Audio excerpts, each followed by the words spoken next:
I want to begin by introducing a term I haven't used with you before, but you need to start using this. The term is nutrigenomics. And what does that term mean? It's how dietary components, how things we eat, things we ingest, generally refers to food products, how they interact with the genome, that is the DNA that encodes all 25,000 of your genes, to regulate gene expression. So those genes are the blueprints for everything that you are, and you can be put together by about 25,000 little unique machines. Some of them are unique to you. Nobody else has quite the same sequence. Others we all have in common, and that's the blueprint that makes you who you are.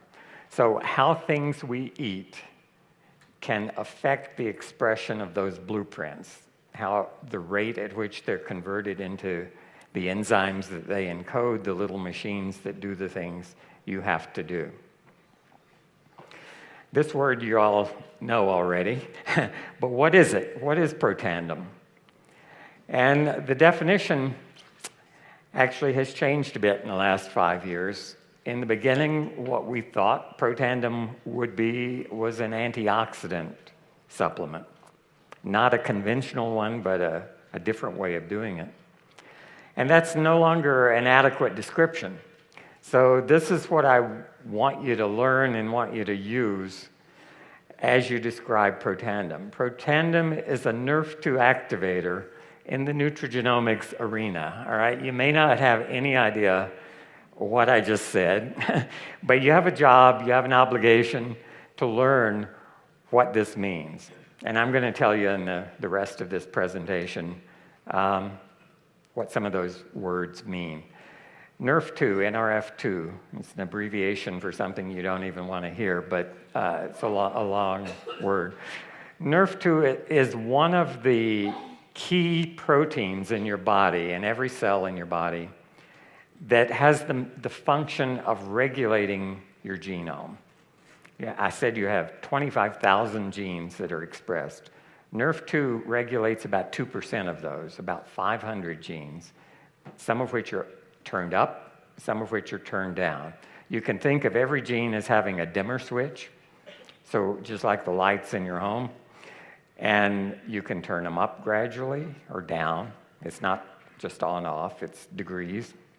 And NRF2 helps your body balance the expression, the regulation of all those 25,000 blueprints. How many copies do we need of this machine encoded by this blueprint? And NRF2 regulates that group, as I said, of 500 genes. They have something in common. They are termed generally survival genes, and they fall into 3 broad categories. Antioxidant enzymes, you've heard about superoxide dismutase catalase that protect you from oxidative stress. But another significant number of those genes are anti-inflammatory genes. They fight the process of inflammation in your body. And another group of them are anti-fibrotic genes. That means they fight the process of scar tissue formation. You might think scar formation is a good thing, and if you cut your skin, it is a good thing. It heals quickly and keeps you from getting infected. It keeps you from losing blood, all good things. But in internal organs, in your lungs, scar tissue is deadly. It's called pulmonary fibrosis. It's untreatable, and it's fatal. If scar tissue occurs in your heart, it's called heart failure. It means your pump actually fails, and you will die of heart failure. So taken together, these things protect cells in your body when they're in stressful situations. It may be due to trauma, may be due to aging, it may be due to disease processes.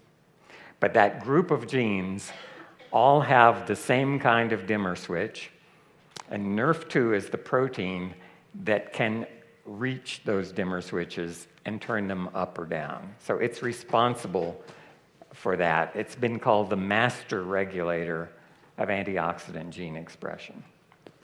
So how does that work in a cell? This large green oval represents a human cell. And that little purple gizmo in the upper right labeled a NRF2 activator is one of the 5 active ingredients in Protandim.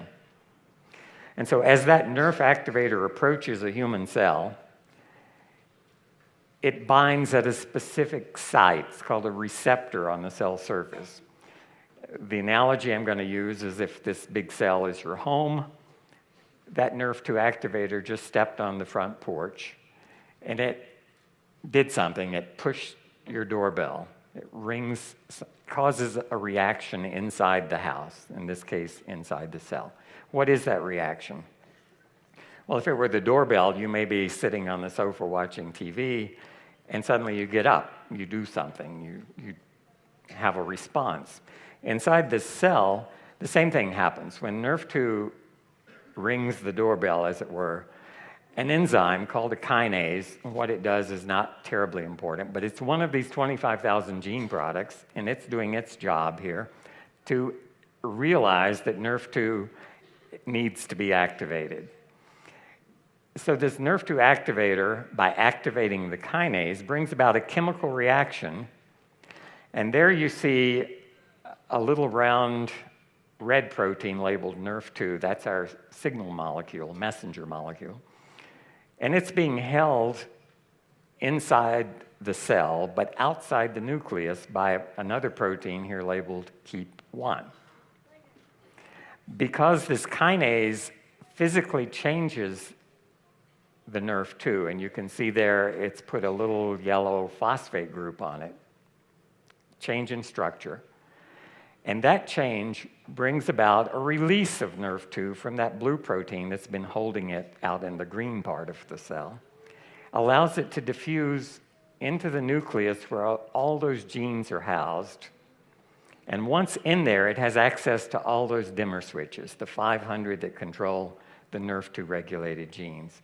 And so some of them will go up, some of them will go down, because NRF2 has entered the vault where the blueprints are kept.